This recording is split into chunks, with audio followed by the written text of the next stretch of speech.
పాలించే పదవుల కన్నా సామాన్యుడి క్షేమం నిన్న ప్రజలందరి తరపున చెడును ప్రశ్నిస్తుంది జనసేన. సేన సేన సేన జనసేన సేన సేన సేన సేన సేన. కొద్ది రోజుల క్రితం నన్ను తెలుగు చిత్ర పరిశ్రమకు సంబంధించిన కార్మికులు నన్ను కలిసి ఇళ్ల స్థలాల కేటాయింపులో వాళ్ళు పడుతున్న ఇబ్బందులు నా దృష్టికి తీసుకొచ్చారు.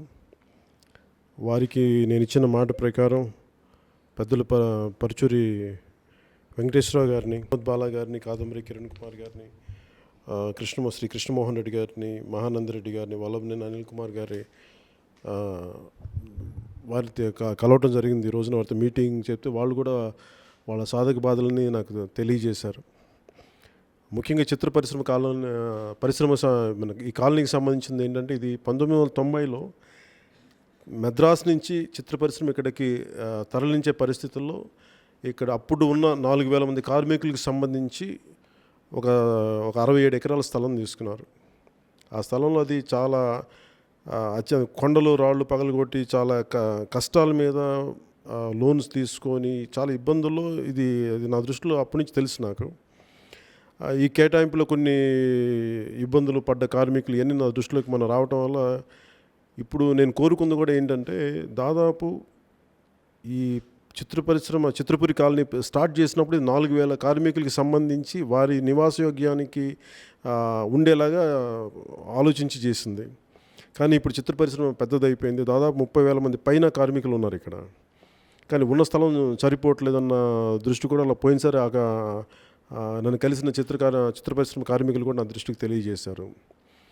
ఈ రోజున మద్రాస్ బాంబే చిత్ర పరిశ్రమ, ముఖ్యంగా ముంబై హిందీ చిత్ర పరిశ్రమకి ఎలాగా ఒక బేస్ లాగా ఉందో, ఈ రోజున హైదరాబాద్ కూడా తెలుగు చిత్ర పరిశ్రమకి ఇదే బేస్. ఇది ఎక్కడికి దీన్ని కదిపే పరిస్థితులు కూడా లేవు. అందుకని పెద్ద దృష్టితోటి తెలంగాణ రాష్ట్ర ప్రభుత్వం కానీ, ఆంధ్రప్రదేశ్ రాష్ట్ర ప్రభుత్వం కానీ 2 చిత్ర పరిశ్రమలు దాదాపు ఇంత వందల కోట్లాది వినోదంగా మన ఆదాయం ఇస్తూ ఉంది. అలాగే చాలామందికి కోట్లాది మందికి వినోదం కలిగించేది, బోల్డంత మందికి ప్రత్యక్షంగా పరోక్షంగా లక్షల మందికి ఉపాధి కల్పించే ఈ పరిశ్రమకు సంబంధించి సాధక బాధలు కష్టాలు చాలా ఉన్నాయి. మేము కోరుకుంటుంది కూడా, ఈ కమిటీని వారి దృష్టికి తీసుకొచ్చింది నేను కోరుకుంటుంది కూడా, ముఖ్యంగా నా దృష్టికి కష్టాలు చెప్పుకున్న కార్మికులు కూడా సాధ్యమైనంత న్యాయం చేయమని వారిని అడిగాను. నేను వారు ఖచ్చితంగా సహృదయతోటి దాన్ని ముందుకు తీసుకెళ్తామని చెప్పారు. ముఖ్యంగా ఏంటంటే, కొత్తగా కట్టబోతున్న ఇళ్ళు ఆల్రెడీ ఇప్పుడు చాలా కష్ట నష్టాల మీద ముందుకు తీసుకెళ్లారు ఈ ప్రాజెక్టు. ఇది సాధ్యమైన త్వరగా ఫినిష్ చేసి పూర్తి చేసినంత మిగతా ఒక దాదాపు 3 ఎకరాల స్థలం ఖాళీగా ఉంది. దాంట్లో త్వరగా ఇల్లు నిర్మించి ఇప్పుడు ఎవరైతే ఇల్లు లేవో వారందరికీ న్యాయంగా వారికి ఒక గృహవసతి కల్పించమని చెప్పి మనస్ఫూర్తిగా నేను కమిటీని కోరుకోవడం జరిగింది. దాంట్లో పెద్దలు వెంకటేశ్వరరావు గారు, ఆయన ఉద్యమాల్లో నేపథ్యం నుంచి వచ్చిన వ్యక్తి, కేవలం రైటరే కాదు ఉద్యమాల నేపథ్యం నుంచి వచ్చిన వ్యక్తి. నాకు ఆయన మీద సంపూర్ణమైన నమ్మకం ఉంది. ఆయన ఆధ్వర్యంలో అందరికీ న్యాయం జరుగుతుంది. మనస్ఫూర్తిగా ఒకసారి 2 మాటలు కార్మికులకు సంబంధించి ఒకసారి మీరు సహృదయతోటి వారి బాధలను అర్థం చేసుకొని వారికి తొందరగా ఇది ఇల్లు నిర్మించేసి ఆ కొత్త స్థలంలో అందరికీ ఇల్లు కేటాయించాలి. అలాగే 2 రాష్ట్ర ప్రభుత్వాలకి ఎక్కువ స్థలం కేటాయిస్తే మిగతా 30,000 మందికి కూడా ఎవరెవరికో ఇల్లు కట్టిస్తూ ఉన్నారు, ప్రతి ఒక్కరికి ఇల్లు కట్టిస్తూ ఉన్నారు. అలాంటిది ఇంతమందికి వినోదం కలిగించి ఇంత ఆదాయం కల్పించే చిత్ర పరిశ్రమ కార్మికులకు కూడా మరింత స్థలం అవసరం అవుతుంది. దీన్ని 2 రాష్ట్ర ప్రభుత్వాలకి నా తరపున, జనసేన పార్టీ తరపున ఖచ్చితంగా నేను వారిని అభ్యర్థిస్తాను. భవిష్యత్తులో అవసరం ఉన్నప్పుడు వారిని కలిసి నేను మీ తరపున రిప్రజెంటేషన్ తెలియజేస్తాను, వాళ్ళకి ఇస్తానని మనస్ఫూర్తిగా తెలియజేసుకుంటూ 2 మాటలు వెంకటేశ్వర గారిని మాట్లాడమని కోరుకుంటున్నాను.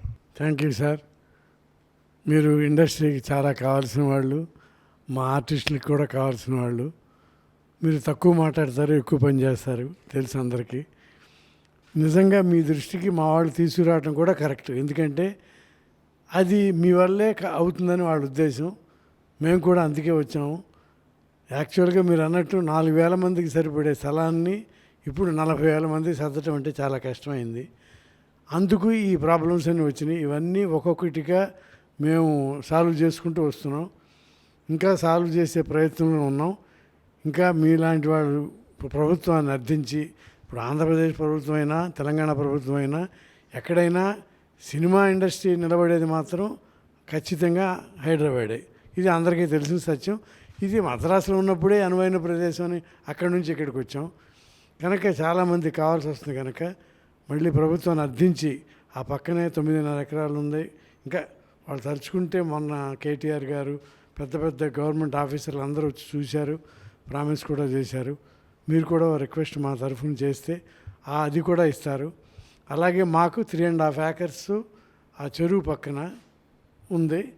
అది ప్రభుత్వ పర్మిషన్ ఇస్తే దాంట్లో 2 towers కట్టి, అందులో ముందు పర్మిషన్ ఆల్రెడీ తీసుకున్నాము. రేపు జనరల్ బాడీలో అనుకుని ఎంతమంది పేదవాళ్ళకి ఎక్కువ మందికి దాంట్లో సౌకర్యం కల్పించవచ్చు చేసి మా కమిటీ దానికోసం నిలబడుతుందని మీ ప్రజెన్స్లో ప్రామిస్ చేస్తున్నాను. Thank you thank you sir.